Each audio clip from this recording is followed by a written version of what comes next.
নমস্কার, আমি ডক্টর সৌরভ পাঁজা। অনেক দিন পর আপনাদের সামনে এলাম। বিশেষ কিছু কারণের জন্য আমার অনেক দিন ভিডিও করা হয়নি, তো আশা করি সবাই ভালো আছেন। আজকে আলোচ্য বিষয় হচ্ছে অর্শ, যেটাকে মেডিকেল টার্মে বলা হয় পাইলস। তো এটা এমন একটা রোগ যেটা অনেকে লজ্জার কারণে চিকিৎসা করান না বা অবহেলা করেন বা বিভিন্ন টোটকা ফোটকা জাতীয় করেন, কিন্তু পরবর্তীকালে দেখা যায় এটা ভয়ঙ্কর আকার ধারণ করেছে। তো অর্শের কিন্তু সুন্দর চিকিৎসা আছে। আজকে আমরা এই বিষয়ে আলোচনা করব যে এটা কেন হয়, এটার কি কি সিমটম হয়, কখন আপনি চিকিৎসকের কাছে আসবেন এবং এর প্রতিকার কি। তো প্রথমে যেটা বলে নিই যে অর্শ কাকে বলে। অর্শ হচ্ছে আমাদের মলদ্বারের ভেতরে এবং বাইরে যে শিরাগুলি থাকে, সেই শিরার এনগর্জমেন্ট, মানে শিরাগুলি যদি প্রচণ্ড পরিমাণে ফুলে যায়, ব্যথা হয়, ইনফ্লামেশন হয়, তখনই এটাকে অর্শ বা মেডিকেল টার্মে হিমোরয়েডস বলা হয়। এখানে দেখা যায় মলদ্বারে জ্বালা করছে বা মলদ্বারের বাইরে মাংসপিণ্ডের মতো কিছুটা ঝুলে আছে, বা মলদ্বারের আশপাশটা ফুলে গেছে এবং পায়খানা করতে গেলে বেশ ব্যথা হচ্ছে। এটাকেই বেসিক্যালি অর্শ বা হিমোরয়েডস বলা হয়। এবার জেনে নিই কী কী কারণে হয়। এটা বেসিক্যালি কোন কারণে হয়? যারা দীর্ঘদিনের কনস্টিপেশনে ভোগেন, মানে অনেক দিন ধরে অনেকক্ষণ সময় নিয়ে পায়খানা করেন, দীর্ঘক্ষণ টয়লেটে বসে থাকেন, তাদের একটা হবার চান্স থাকে। এছাড়া ডায়রিয়া হলে বা অনেকবার মলত্যাগের প্রবণতা যাদের থাকে, মানে আইবিএস জাতীয় রোগ থাকে, মানে বারে বারে দিনে 3বার 4বার 5বার পর্যন্ত পায়খানা যান এবং জোর করে চেপে চেপে পায়খানা করেন, তাদের একটা অর্শ হবার প্রবণতা থাকে। অনেকক্ষণ দাঁড়িয়ে বা বসে যারা কাজ করেন, তাদের হবার প্রবণতা থাকে। এছাড়া খুব ভারী কোনো জিনিস তোলা, মানে খুব ভারী তুলতে হয়, এরকম কাজের সঙ্গে যুক্ত থাকলে তাদের একটা অর্শ হওয়ার চান্স থাকে। গর্ভাবস্থায় বা প্রেগনেন্সির সময় অনেক সময় অর্শ হতে দেখা যায়। আর ফাইবার জাতীয় খাবার যারা কম খান, মানে ডায়েটে ফাইবার খুব কম থাকলে, শাকসবজি, ভেজিটেবল, ফল এগুলো কম খেলে অর্শ হওয়ার চান্স একটা খুব বেশি থাকে। এবার দেখে নিই কী কী সিমটম অর্শে হয়। অর্শ বেসিক্যালি হয় মলত্যাগের সময়, বা যখন আমরা স্টুল পাস করতে যাই তখন ব্লিডিং হয়। অনেক ক্ষেত্রে প্রচণ্ড পেন থাকে, যন্ত্রণা তার কন্ডিশন অনুযায়ী সিভিয়ারিটি থাকে, কখনো বেশি হয় কখনো কম হয়। মলদ্বারে জ্বালা করতে থাকে, ছুঁচ ফোঁটার মতো ব্যথা হয়, অনেক সময় ইচিং থাকে, প্রচণ্ড চুলকানি থাকে। মলদ্বারের বাইরে মাংসপিণ্ডের মতো খানিকটা ঝুলে থাকতে পারে, বা শিরা ভেনগুলো প্রচণ্ড ফুলে গিয়ে মলদ্বারের কাছে মাংস অনেকটা বেরিয়ে আসতে পারে।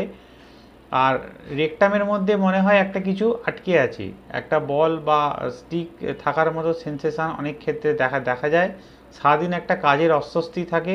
এইগুলো অর্শর ক্ষেত্রে বেসিক্যালি দেখতে পাওয়া যায়। এবার ট্রিটমেন্টের ব্যাপারে বলি। দেখুন, প্রাকৃতিক উপায়ে কিছুটা ঠিক করা যায়, মানে কিভাবে অর্শ আপনি প্রতিরোধ করবেন বা অর্শ হয়ে গেলে কী কী ফলো আপ করবেন।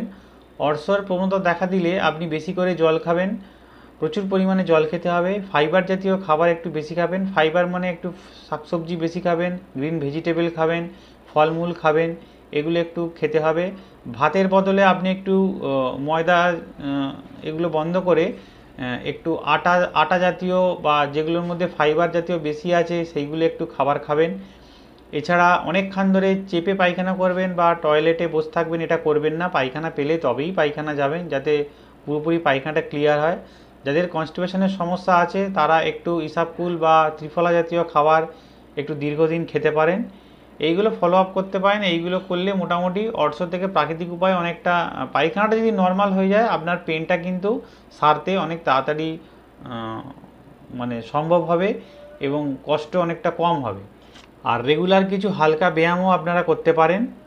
এবার বলি কখন ডাক্তারের কাছে আসবেন। যখন দেখবেন বেশ ভালো মতো ব্লিডিং হচ্ছে, প্রায় নিয়মিতই হচ্ছে, ব্লিডিং কমছে না, এছাড়া মলদ্বারে দেখছেন বেশ ভালো মতো ব্যথা হচ্ছে, সারাদিনে একটা অস্বস্তি ভাব থাকছে, নিয়মিত নিত্যদিনের যে কাজগুলো সেইগুলো করতে পারছেন না, অফিস বা কোনো কাজকর্ম করতে আপনাদের বেশ সমস্যা হচ্ছে, তখন ডাক্তারের সঙ্গে অবশ্যই যোগাযোগ করবেন।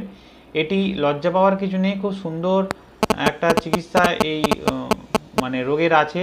আপনি পুরোপুরি সুস্থ হয়ে যাবেন। আমি যেহেতু কনসালটেন্ট হোমিওপ্যাথ, তো আমি আমাদের বিষয়টাই বলবো। আমাদের হোমিওপ্যাথিতে খুব সুন্দর চিকিৎসা আছে। 6 মাস থেকে 1 বছরের মধ্যে মোটামুটি যারা নিয়মিত একটু ধরে ওষুধ খান, এরম বহু রুগী আছে যাদের অপারেশন করা সাজেস্ট করা হয়েছিল, কিন্তু সেখান থেকে তারা পুরোপুরি সুস্থ হয়ে গেছেন। মোটামুটি 6 মাস থেকে 8 মাস, 1 বছরটা খুব রেয়ার বলছি, মোটামুটি 6-8 মাসেই কিন্তু 80% রুগী ভালো হয়ে যায়। এবার ধরুন আপনি প্রচণ্ড অ্যাডভান্স স্টেজে এলেন, মানে দীর্ঘদিনের অর্থ আপনার মলদ্বারের ওখানে দেখা গেল একদম আঙুরের থোকার মতো চামড়া সব ঝুলে আছে, বড় বড় হয়ে গেছে, ইনফেকশন হয়ে গেছে, সেটাকে কিন্তু অপারেটই করতে হবে, সেটা আর ওষুধে হবে না। তো প্রথম স্টেজে বা শুরুতে বা যখন কম পর্যায়ে থাকে তখন যদি আপনারা চিকিৎসা নেন, কিন্তু হোমিওপ্যাথিতে খুব ভালো ট্রিটমেন্ট আছে, একদম পুরোপুরি সুস্থ হয়ে যায়। অ্যাডভান্স স্টেজেও যে হয় না তা বলবো না, অনেক ক্ষেত্রে দেখা যায় হয়ে যায়, কিন্তু সেটার চান্স খুব কম। প্রথম দিকে এলে যেটা 80%, 90% থেকে 100% আপনার সেরে যাওয়ার কথা, সেটা খুব লেট স্টেজে বা অ্যাডভান্স স্টেজে এলে দেখবেন হয়তো আপনার চান্স 30 থেকে 20% চান্স আছে। মানে সিমটম হয়তো কমে যাবে, ব্যথা যন্ত্রণা কমে যাবে, কিন্তু আপনার এই চামড়াগুলো ঝুলে আছে ওইগুলো হয়তো ভেতরে আর ইনসার্ট করবে না বা ওগুলো ভেতরে যাবে না, এইটা একটা সমস্যা দেখা যায়।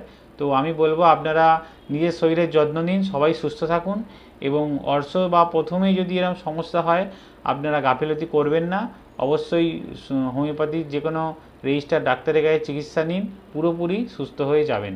ধন্যবাদ, সবাই ভালো থাকবেন। আমার এই ভিডিওটা যদি আপনাদের একটুও কাজে লেগে থাকে তাহলে অবশ্যই আমার চ্যানেলটা সাবস্ক্রাইব করবেন, লাইক করবেন এবং সবার সাথে শেয়ার করবেন। সবাই ভালো থাকবেন। আগামীতে আমি আরও কী রোগের ওপর আপনারা ভিডিও দেখতে চান বা কী, সেটা আমাকে জানাতে পারেন, আমি তার উপর চেষ্টা করব আপনাদের সঙ্গে আরও খোলাখুলিভাবে অনেক রকম আলোচনা করতে।